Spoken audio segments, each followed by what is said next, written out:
नमस्कार, मैं हूं आपके साथ पलक शर्मा। आइए नजर डालते हैं फटाफट खबरों की ओर। भारत और इंग्लैंड के बीच गुरुवार से 5 मैचों की टेस्ट सीरीज के आखिरी मुकाबले की शुरुआत हो रही। यह मैच धर्मशाला में खेला जाएगा। टीम इंडिया फिलहाल सीरीज में 3-1 से आगे है और 5वां टेस्ट जीतकर इंग्लैंड को करारी शिकस्त देने की फिराक में। हालांकि इस पूरे सीरीज में पिच को लेकर काफी बातें हुई। जब इंग्लैंड ने हैदराबाद में पहला टेस्ट जीता था तो वहां के पूर्व क्रिकेटरों ने स्पिन पिच को लेकर भारत का तंज कसा था। राष्ट्रीय लोकदल ने पुरकाजी विधायक अनिल कुमार को मंत्री बनाकर पक्ष में अपना दायरा बढ़ाया है। आरएलडी अध्यक्ष चौधरी जयंत सिंह ने टिकटों के बंटवारे और अनुसूचित जाति के विधायकों को योगी कैबिनेट में मंत्री बनाकर जाट गुर्जर के बाद अनुसूचित समाज को भी साधा है। उन्होंने अंतिम समाज में अनिल को मंत्रिमंडल में शामिल कराकर अनुसूचित जाति के लोगों को भी बड़ा संदेश दिया। योगी कैबिनेट में पश्चिम से अनिल एकमात्र दलित मंत्री बने।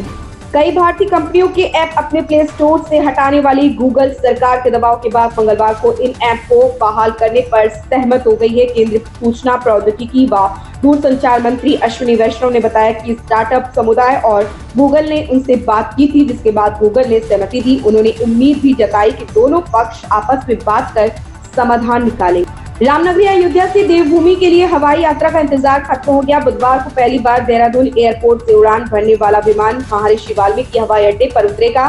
इसके साथ ही अयोध्या धाम से देवभूमि की यात्रा अब और भी सुगम हो जाएगी। इसके चलते हवाई मार्ग के जरिए रामनगरी से जुड़ने वाले शहरों की संख्या में बढ़कर 9 हो जाएगी। यही नहीं, देहरादून की फ्लाइट के साथ ही अयोध्या से कुल 22 उड़ानें शुरू हो जाएंगी। नमो भारत ट्रेन के दूसरे चरण की दुहाई से मोदीनगर नाट तक 17 किलोमीटर लंबे कॉरिडोर का वर्चुअल उद्घाटन बुधवार को प्रधानमंत्री नरेंद्र मोदी कोलकाता से किया। वीडियो कॉन्फ्रेंसिंग के माध्यम से प्रधानमंत्री ने आरआरटीएस के मुरादनगर स्टेशन पर ट्रेन को हरी झंडी दिखाई। एनसीआरटीसी ने इस खंड का यात्री किराया भी तय कर दिया। यात्रियों को साहिबाबाद से मोदीनगर नाट तक सामान्य श्रेणी कोच में 90 रुपए और प्रीमियम कोच में 180 रुपए किराया देना होगा। देवभूमि से अयोध्या धाम के दर्शन हवाई सेवा से सिर्फ 1999 रुपए में होंगे। यह छूट 7,006 रुपए फ्लाइट के टिकट पर 20 मार्च तक रहेगी। इसके अलावा पंतनगर, वाराणसी और अमृतसर के लिए भी उद्घाटन के दिन 1999 रुपए किराया रहेगा, जबकि नियमित उड़ान पर पूरा किराया लिया जाएगा। सभी उड़ानों का शुभारंभ मुख्यमंत्री पुष्कर सिंह धामी बुधवार को जॉली ग्रांट हवाई पट्टी में करेंगे। उत्तराखंड के जॉली ग्रांट एयरपोर्ट हवाई अड्डा से राज्य सरकार एयर कनेक्टिविटी योजना के तहत बुधवार से 3 बड़े शहर अयोध्या, वाराणसी और अमृतसर के लिए नियमित फ्लाइट सेवा शुरू करने जा रही है। नेशनल कॉन्फ्रेंस ने कश्मीर की सभी 3 लोकसभा सीटों पर गठबंधन छोड़ अकेले अपने दम पर चुनाव लड़ने का ऐलान किया। मंगलवार को यहां पार्टी मुख्यालय में संसदीय बोर्ड की बैठक के बाद पार्टी के कश्मीर प्रांतीय अध्यक्ष नासिर असलम वानी ने फैसले की जानकारी देते हुए कहा कि जम्मू, उधमपुर और लद्दाख की 3 सीटों पर निर्णय लेने के लिए कांग्रेस से बातचीत जारी। प्रधानमंत्री नरेंद्र मोदी 7 मार्च को श्रीनगर रैली के दौरान जम्मू कश्मीर को कई परियोजनाओं का तोहफा देंगे। इसके तहत जम्मू कश्मीर में समन्वित कृषि कार्यक्रम देश को समर्पित करेंगे। साथ ही प्रसाद योजना के तहत हजरत बल के समन्वित विकास व सोनमर्ग में स्की ड्रैग लिफ्ट का शुभारंभ करेंगे। इसके अलावा भी कई योजनाओं का कश्मीर को तोहफा दे सकते हैं।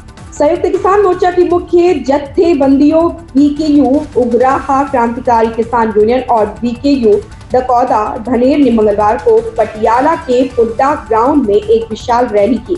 इस मौके पर बड़ी संख्या में जुटे किसानों ने केंद्र सरकार के खिलाफ जमकर नारेबाजी करते हुए एमएसपी कानूनी गारंटी समेत बाकी सभी मांगों को जल्द पूरा करने की अपील की।